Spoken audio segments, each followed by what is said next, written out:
आप सभी को प्रणाम। जय श्री राम। मैं हूं ललन ठाकुर वीरेंद्र नेपाल से। आज के इस वीडियो में हम लोग कुछ अकाउंटिंग इक्वेशन का न्यूमेरिकल प्रॉब्लम हम लोग सॉल्यूशन करने वाले हैं। तो आज का क्वेश्चन है क्वेश्चन नंबर 5 के बी एंड क्वेश्चन नंबर 6 के हम लोग सॉल्यूशन करने वाले हैं। 6 के ए सॉल्यूशन करने वाले हैं। तो चलिए हम लोग देखते हैं। अकाउंटिंग इक्वेशन है, क्वेश्चन नंबर 5 के बी का सॉल्यूशन है। ट्रांजैक्शन है asset equal to capital plus liabilities है। ए नंबर में है ओपनिंग बैलेंस 60,000 है। 60,000 से हम लोग व्यवसाय शुरू किए हैं। तो इसी साइड में 60,000 इंक्रीज हो जाएगा, कैपिटल साइड में 60,000 इंक्रीज हो जाएगा और लायबिलिटीज में 0 हो जाएगा। अब इसको हम लोग बिगिनिंग इक्वेशन करेंगे। 60,000 एसिस्ट में हो जाएगा, 60,000 कैपिटल में हो जाएगा, यहाँ लायबिलिटी में 0 हो जाएगा। बी नंबर में है purchase goods from Ram. Ram से उधार में हम लोग खरीद किए हैं। तो इसमें 30,000 का सामान आया है और 20,000 का सामान कैश गया है और जो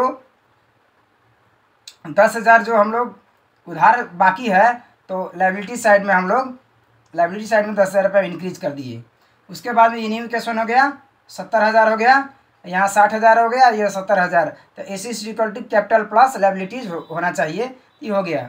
यहाँ तक हम लोग का न्यू इक्वेशन हो गया। उसके बाद सी नंबर में paid to Ram and discount received. और राम से जो 10,000 हम लोग यहाँ उधार लिए हैं उसी को हम लोग पेमेंट कर रहे हैं।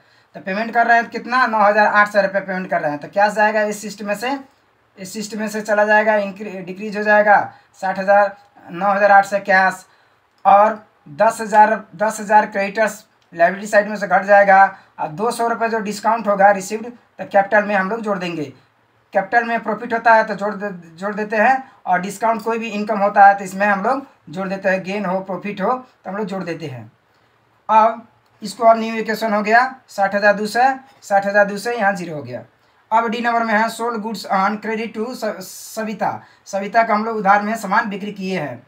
तो सविता के बिक्री किए हैं तो 7,000 रुपये के हम लोग डेप्टर्स आया है और 5600 का सामान गया है, यानी कि 5600 का सामान 7,000 में बिक्री किए हैं। तो 7,000 रुपया डेप्टर बढ़ गया और 5600 सामान डिक्रीज हो गया, घट गया। और जो 1400 जो हुआ प्रॉफिट, तो प्रॉफिट हम लोग कैपिटल में जोड़ देंगे और लायबिलिटी साइड में कोई भी इफेक्ट नहीं हुआ। अब इसको ABCD है। अब इसके बाद में कोई ट्रांजैक्शन नहीं है, इसीलिए फाइनल इक्वेशन और एंडिंग इक्वेशन कह के 61,600 हो गया। 61,600 यहाँ 0। अब asset equal to 61,600, capital equal to 50,600 और लायबिलिटीज इक्वल टू 0 हो गया। ये हम लोग का आंसर हो गया। और उसी तरह से है अकाउंटिंग इक्वेशन क्वेश्चन नंबर 6 में है। तो इस सेपरेट बनाना है, अलग अलग बनाना है। तो अब इस सीरियल नंबर है transaction asset equal to capital plus liabilities है। अब सैलरी पेड 25,000 रुपये हम लोग सैलरी जब पेमेंट करेंगे तो कोई भी खर्च अगर हम लोग करते हैं, पेमेंट करते हैं तो एसेट्स में से घटता है और लायबिलिटीज में भी घट जाएगा, डिक्रीज हो जाएगा। तो यहाँ डिक्रीज हो गया और लायबिलिटी साइड में कोई भी असर नहीं हुआ। अकाउंटिंग अब दूसरे नंबर में है serial number transaction asset equal to capital plus liabilities है। बी नंबर में वेजेज आउटस्टैंडिंग है, मतलब ज़्यादा तिरना बाकी है। तो हम लोग जो तिरना बाकी है तो कैपिटल में से हम लोग लायबिलिटीज में से हम लोग घटा देंगे और कैपिटल में से हम लोग 3,000 घटा देंगे और प्लस लायबिलिटीज में हम लोग जोड़ देंगे। उसी तरह से है serial number transaction asset equal to capital plus liabilities है। सी नंबर में प्रीपेड इंश्योरेंस RS 1,000 रुपये प्रीपेड इंश्योरेंस हम लोग का है। तो अब इसको 1,000 को हम लोग प्रीपेड करके प्लस कर देंगे और जब 1,000 माइनस कर देंगे तो इसी साइड में प्लस माइनस इक्वल टू 0 हो जाएगा कैपिटल में और लायबिलिटी साइड में कोई भी इफेक्ट नहीं होगा। उसी तरह से है सीरियल नंबर डी नंबर में है transaction equal to asset plus capital plus liabilities है।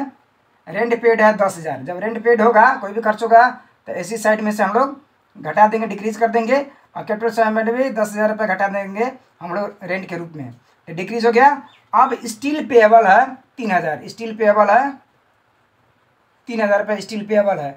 तो स्टील पेएबल है तो कैपिटल में से 3,000 पेएबल घट जाएगा और प्लस लायबिलिटीज में 3,000 आउटस्टैंडिंग कह के हो जाएगा। इस तरह से क्वेश्चन नंबर 6 का हम लोग सोल्यूशन कर चुके हैं। तो मुझे आशा है कि वीडियो आप देखकर अकाउंटिंग इश्यू का सारा प्रॉब्लम आप लोग अच्छे से समझते हैं। ऐसे ही वीडियो देखते रहे। वीडियो अच्छा लगे तो लाइक करें, शेयर करें, सब्सक्राइब करें और बेल आइकन दबाना ना भूलें, ताकि कोई भी वीडियो अपलोड हो तो सबसे पहले आपके पास पहुँचे। इतना कहते ही जय नेपाल।